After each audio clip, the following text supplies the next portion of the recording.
We're now in aspect 6 of module 6, in which we are discussing Tavani's discussion of commerce and free speech in cyberspace and their regulation by law. And free speech in cyberspace is what we are discussing. And hate speech is specifically the concern of this aspect. We'll discuss hate speech and then we'll examine various theories or positions with regard to it. First position will be by Tavani, second one will be by Mill, a 19th century philosopher, founder of school of thought known as utilitarianism, one that is well familiar to us by now. Hate speech is another issue with regard to the web and free speech. It is hard to draw a distinction between hate speech and opinion expression that is protected by free speech. After all, the right to free speech is not absolute, reminds us Tavani. The governments are entitled to limit free speech with regard to issues of national security, and it is immoral, though I've been told not illegal, to yell fire in a crowded movie theater when there's no fire there.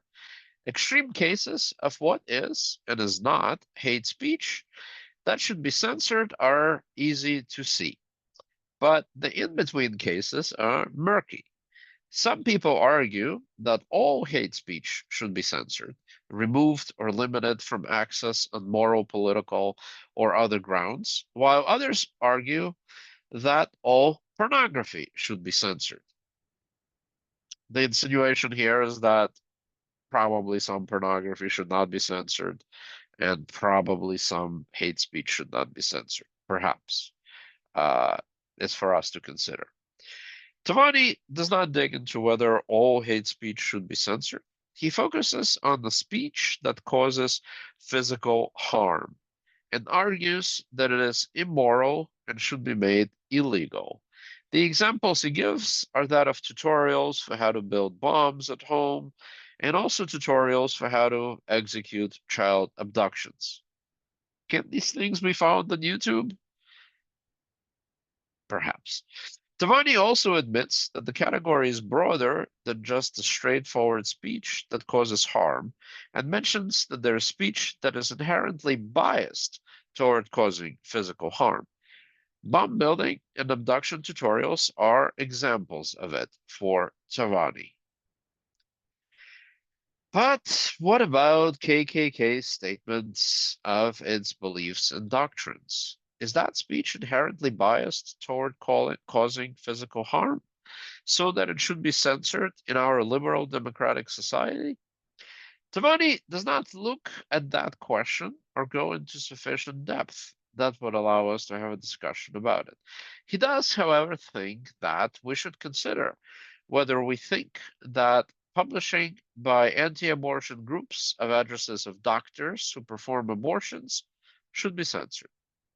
Due to that, vigilantes drive up to their houses and throw bombs inside them. An author who would likely argue that the KKK agenda should not be censored from the web is one of the fathers of philosophical thinking about free speech in a liberal society, John Stuart Mill.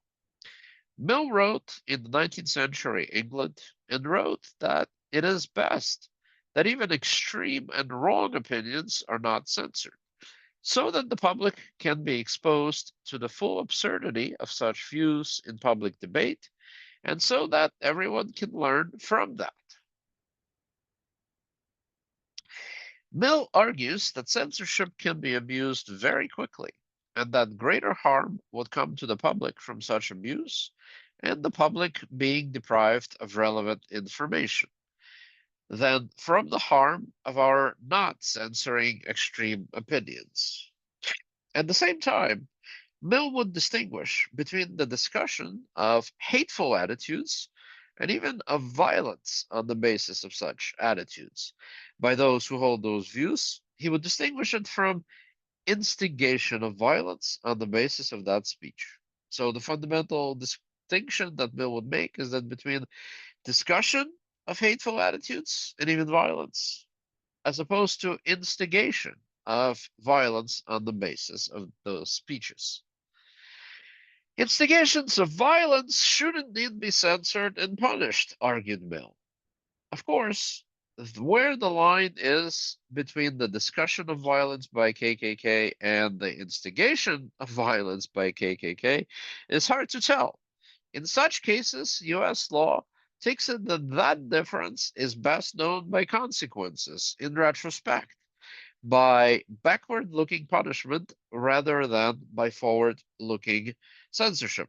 In other words, those speeches by the KKK or whatever that did incite violence, in fact, were the speeches that should have been banned and can now be punished. So, a lot easier to determine that in retrospect. While the threat of punishment will not deter all instigations of violence, it may nevertheless prevent many. This is seen as a compromise between the dangers of censorship and the dangers of hate speech.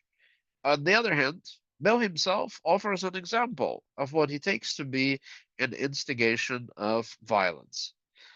Egging on an armed, riled up crowd by inflammatory speech to go to the houses of the guilty party and to do violence to them, right?